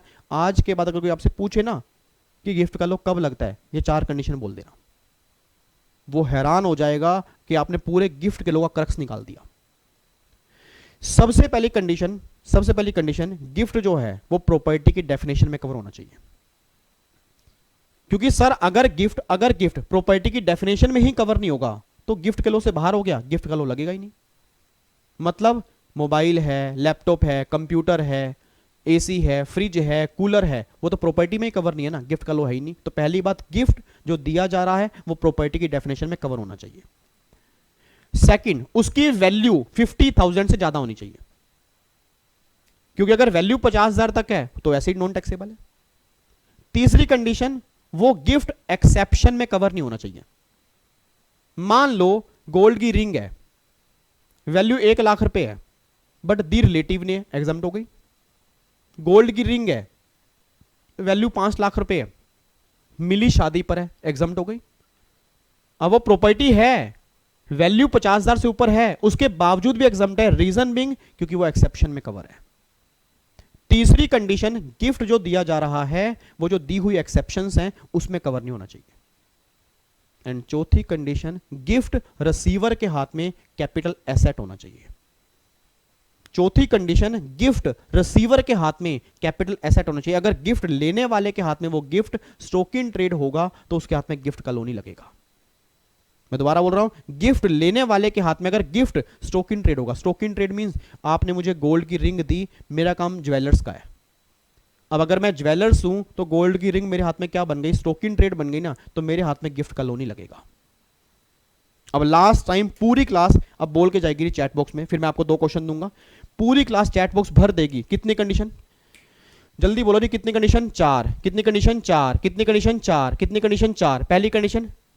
पहली कंडीशन, गिफ्ट प्रॉपर्टी की डेफिनेशन में कवर होना चाहिए। गिफ्ट प्रॉपर्टी की डेफिनेशन में कवर होना चाहिए। गिफ्ट प्रॉपर्टी की डेफिनेशन में कवर होना चाहिए। उसके बाद गिफ्ट की वैल्यू 50,000 से ऊपर होनी चाहिए। गिफ्ट की वैल्यू 50,000 से ऊपर होनी चाहिए। गिफ्ट की वैल्यू 50,000 से ऊपर होनी चाहिए। गिफ्ट एक्सेप्शन में कवर नहीं होना चाहिए। गिफ्ट एक्सेप्शन में कवर नहीं होना चाहिए। और गिफ्ट रिसीवर के हाथ में कैपिटल एसेट होना चाहिए। अगर चारों कंडीशन सेटिस्फाइड हैं तो रिसीवर के हाथ में गिफ्ट का लोन लगा देना, नहीं तो रिसीवर के हाथ में गिफ्ट का लोन नहीं लगेगा। यह बात ध्यान देना चाहिए। तो आपके एग्जाम में जब क्वेश्चन बनेगा ये 4 कंडीशन अप्लाई कर देना। अगर चारों अप्लाई हो रही हैं तो आंखें बंद करके रिसीवर के हाथ में गिफ्ट की टैक्सेबिलिटी लगा देना। और ये चारों कंडीशन सबसे इंपॉर्टेंट है जी, सबसे इंपॉर्टेंट होती है चारों कंडीशन। ठीक है, अब ये चारों कंडीशन आपने देख ली हैं। अब मैं आपको क्वेश्चन दे रहा हूं जी। ये तो है एग्जाम्पल नंबर 1। एग्जाम्पल नंबर 1,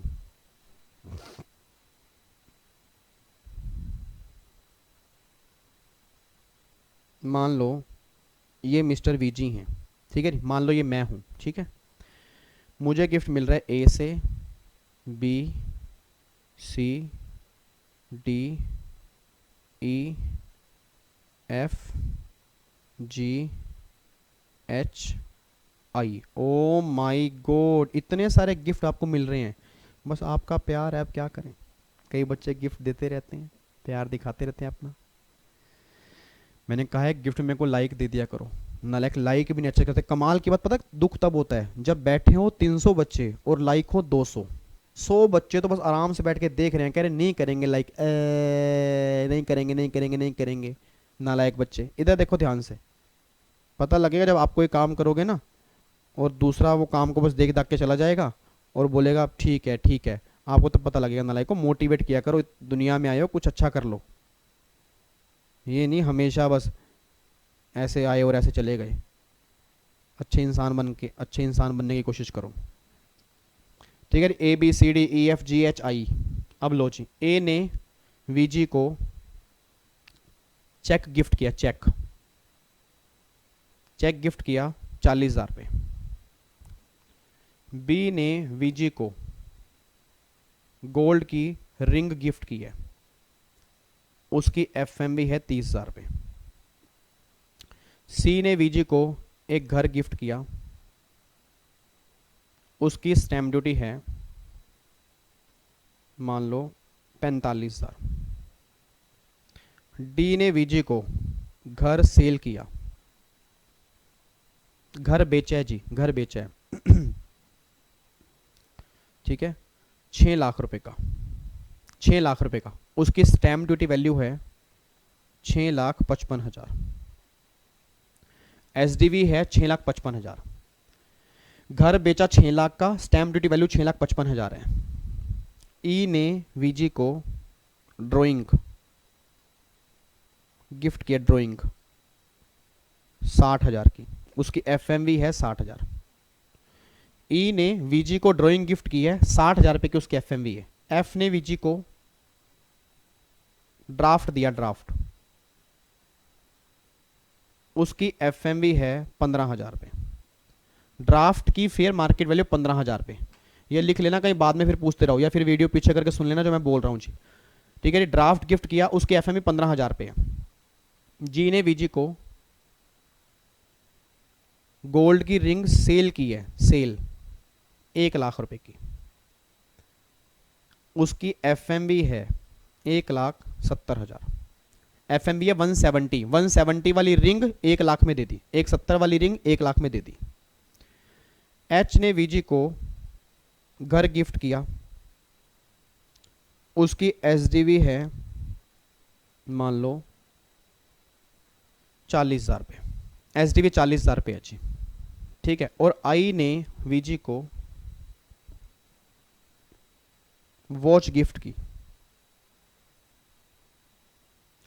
और इसकी वैल्यू है 30,000 रुपये, घड़ी की वैल्यू है 30,000 रुपये जी,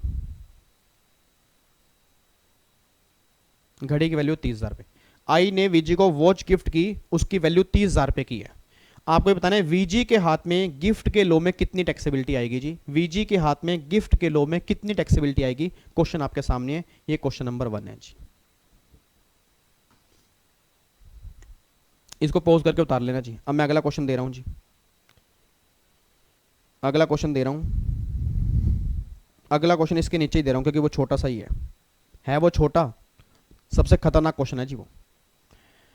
अब देखता हूं कमेंट बॉक्स में कितने बच्चों के आंसर आते हैं जी, उससे मुझे थोड़ा सा फील होगा कि वाकई आप क्लास रिवीजन क्लास देख रहे हो, ऐसा नहीं सिर्फ देखने के लिए देख रहे हो, समझने के लिए देख रहे हो और कोशिश कर रहे हो एक क्वेश्चन सोल्व करने की।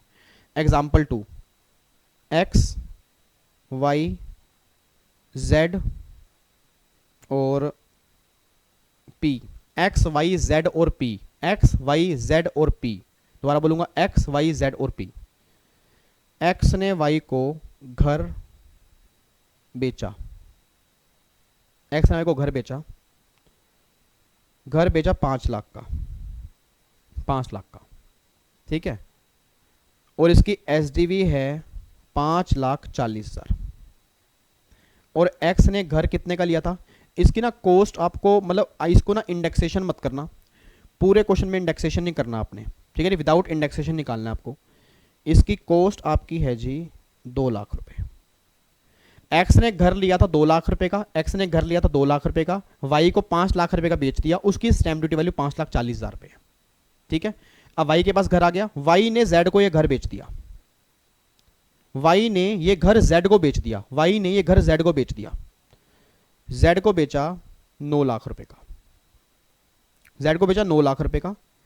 उस टाइम इसकी स्टैम्प ड्यूटी वैल्यू थी 9,80,000 रुपए, उस टाइम इसकी स्टैम्प ड्यूटी वैल्यू थी 9,80,000 रुपए, 9,80,000 रुपए इसकी स्टैम्प ड्यूटी वैल्यू थी। चलो 9,80,000 रुपए नहीं, मान लो इसकी स्टैम्प ड्यूटी वैल्यू थी 10,20,000 रुपए, इसकी स्टैम्प ड्यूटी 10,20,000 रुपए थी। अब जेड के पास आ गया, जेड ने फिर ये घर बेच दिया पी को और ये बेचा उसने 15 लाख रुपए का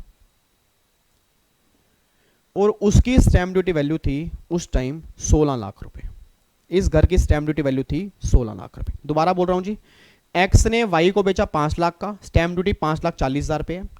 वाई ने जेड को बेचा 9 लाख का, स्टैम्प ड्यूटी 10,20,000 रुपए है। जेड ने पी को बेचा 15 लाख का, स्टैम्प ड्यूटी 16 लाख रुपए है। आपको यह बताना है कि बेचने वाले के हाथ में एक्स है, वाई है, जेड है, ये 3 लोग बेच रहे हैं ना, ये 3 लोग बेच रहे हैं, तो बेचने वाले के हाथ में कैपिटल गेन कितना आएगा। और जो घर खरीद रहा है अगर वो इन एडिक्वेट कंसीडरेशन में घर ले रहा है, उसके हाथ में अदर सोर्स की इनकम भी आएगी, उसके हाथ में अदर सोर्स की इनकम कितनी आएगी वो भी आपको बतानी है। अब आपके उड़ेंगे तोते, क्योंकि जब एग्जाम में क्वेश्चन बनते हैं ना ऐसे, तो बच्चा कहता है पेपर बाहर से आ गया, भाई पेपर ही बाहर से आ गया, पेपर बाहर से नहीं आया, ये कैपिटल गेन और अदर सोर्स की लिंकिंग है। याद करो रेगुलर क्लास के अंदर जी ऐसे एग्जाम्पल हमने क्लास में किए थे, अगर वो एग्जाम्पल आपको ध्यान होंगे आप सही दोगे, नहीं तो आप भी गलत देके आ जाओगे। और बाकी बच्चे को तो देखते हैं आप क्या करके आते हो आप, मतलब आपको एक्स वाई जेड और पी ये 4 लोग हैं जो बेच रहे हैं, उनके हाथ में कैपिटल गेन क्या होगा वो निकाल के आना है। कोस्ट मैंने स्टार्टिंग से आपको कोस्ट दे दी, अब वाई के हाथ में कोस्ट कितनी बनेगी, जेड के हाथ में कोस्ट कितनी बनेगी, सारी आपने निकालनी है।